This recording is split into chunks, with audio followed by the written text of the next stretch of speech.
military as a way out. I talk to veterans and military personnel sometimes, and their appeal to military service is the sense of stability that it brings, and also kind of a rebellious, I'm joining the military and there's nothing you can do about it. Would you say that it played both roles, or? The rebellious part, no. But the first thing you said about bringing stability, yes. And organization, yes. Because I'm such an anal person as it is. Yeah. For everything that had happened and made me move to Pennsylvania, everything was disoriented in my life, and I needed something to get me back on track. Like, I wanted to know where my life was going. Sure. And I guess I found the military as that medium to kind of help me get back on my feet, and it has been. What was your mother's reaction to both your brother joining the Marines and you joining? My mother, I don't remember what her reaction was about my brother. She was a really quiet woman. She didn't really speak her opinion. It was really, for her, whatever made us happy. So I think even if it did bother her, she didn't say anything.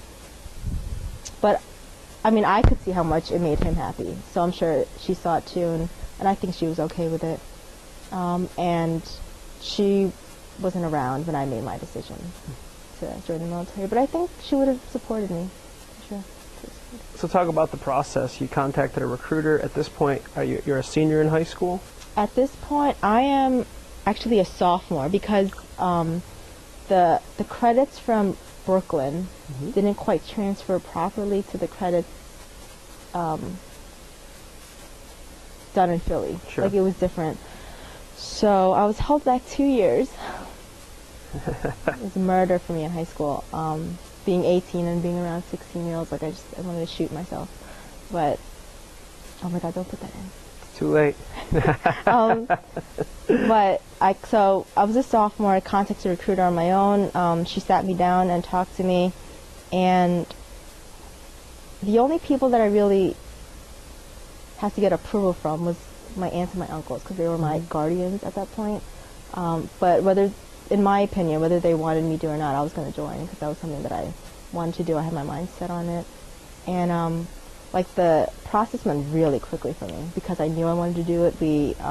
I met with her, and she told me from the get-go, she's like, I can tell right away you're about business. Because there are some people who just meet with a recruiter just to find out about, like, the benefits or what they can get out of it, and they're like, no, they chicken out. But she knew that this is what I wanted to do, and I think within about a month, my application was all in. I had done my physical. I think I'd already sweared in too. My contracts were signed. Yeah, that's what I remember. So you were only 17. Yeah, and you're still in high school. So how did that work in terms of? Did you go during the summer, or? The National Guard conveniently has something called the split-op program, where if you're still in high school, you're supposed to go to basic and AIT back-to-back, normally, you know, straight through. But because I only have such a limited amount of time in the summer, because I have to go back to school in September, what they do is you can go to boot camp during your summer, which is 9 weeks. You come back in September in time for your next year of school, and then the next summer you go to AIT. So that's a split option program where you, like, separate it. And now, in between, during the school year, are you attending events or drill weekends, or how does that work? Absolutely. I'm still going to school full-time, still a high school student trying to get my diploma, and on the weekends that I have drill, I'm obligated to go, so I'm still drilling. What was that like? Sometimes it was a pain, because to me, school has always been my first priority, and then to sometimes drop what I'm doing and have to go to drill. And how did you get there? I mean, did you drive yourself? I mean, I normally got rides from my cousins, my family members. That was also, like, a really big deal for me, because it's hard to get transportation, especially if I don't drive. But my family's been supportive, so they've been there for me, and I made it through. Were you the youngest person in the unit? There were other split ops there. I wasn't the youngest. There were other people my age. Okay. But I think we were the youngest. Sure. Yeah. How did you choose your job, and what job did you choose? I chose to be a 74 Delta, which is chemical specialist. And my recruiter, who's actually in my unit right now, she's a 74 Delta as well, and she's the one who convinced me to do it. She told me about what the job entails. she told me what she does, and she basically said that it's for someone like me, getting to know me, she's like, I think the job is for you. And I trusted her judgment, and I did it. I mean, the other thing was the slots that were opened for other jobs, like truck drivers and quartermaster. I'm sorry, but I did not want to do that. So $74 seemed a little more appealing to me, especially since it was science-based, or I thought chemical specialist. Well, what does the job entail? The job entails, so if there's a chemical warfare breakout, whether it's with like gas or nuclear weapons, we are the ones that go in with the big, huge suits, the plastic suits, and we come in and we decontaminate everyone and clear everyone and make sure they get to safety. I don't know how else to explain it. Because nothing has happened thus far. You know what I mean, in terms of chemical warfare. So, like when I explain to someone my job, all they know is what they've seen on TV or like movies. So I can't say, yeah, you know, we're the hazmats, or we're the very ambiguous job, I feel.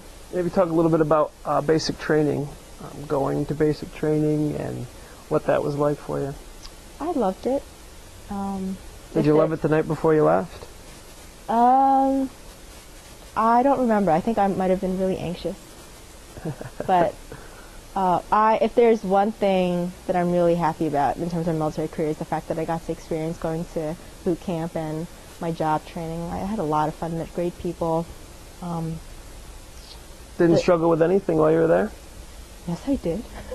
It's really hard, and I don't want to sound like the typical, oh, I'm a female in the military, pity me, because I'm not trying to get that point across at all. But it's really hard when you're a female and you're training with other males and you're 5'2", and you're 120 pounds. Because the hardest part for me, everything else I feel like I kicked butt on. I tried my best. But the hardest part for me was when we did ruck marches. And that would be when you carry all your gear. You know, you carry your rifle, a 60-pound backpack, and you march for hours and hours, all day, nonstop, uphill, downhill, through any terrain. And you have to keep up with the person in front. And normally that was a male NCO, and he would like power walk. But for me, that would be a run. Sure. So I'm this tiny little female in the back trying to keep up with everyone, and but I wasn't the type to say, stop, give me a hand. I was really prideful. But it was tough. That was a big challenge for me. Sometimes I just want to sit down and cry because my feet were in so much pain. Did you think that males and females in basic training were treated the same? That's a good question. Yes and no. I mean, there are different standards, obviously, but the male drill sergeants were tougher on the males, I feel like.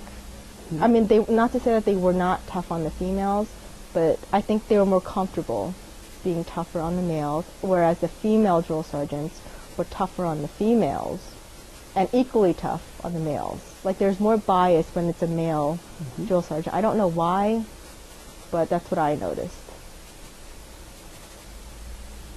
Was it discussed while you were in training? I mean, amongst, your fellow battle buddies or whoever you're training with, like, she doesn't like me because she's a female drill sergeant, or... Oh, no, it was never anything like that. At least not what I encountered, not what I observed. Likewise, females, I've never heard any of the females say, oh, he favors her because she's cute or pretty. Nothing like that. I mean, there might have been, every place has its shady moments, but I wasn't part of all that, so I wouldn't know. So where did you do your training at? Oh, I'm sorry. I did it for 9 weeks in Fort Jackson, South Carolina. Okay. And at the graduation, did you have any family come down, or? No, I didn't. At that point also, I was having a lot of difficulty maintaining relationships with my aunts and my uncles, because I was still getting over the fact that they had made me move to Pennsylvania. So I was okay with it, but I mean, I would have felt that they would go out of their way if they came anyway. Sure. So it's okay that they didn't come. So you flew down there by yourself? You did your training? By myself. I'm left with myself.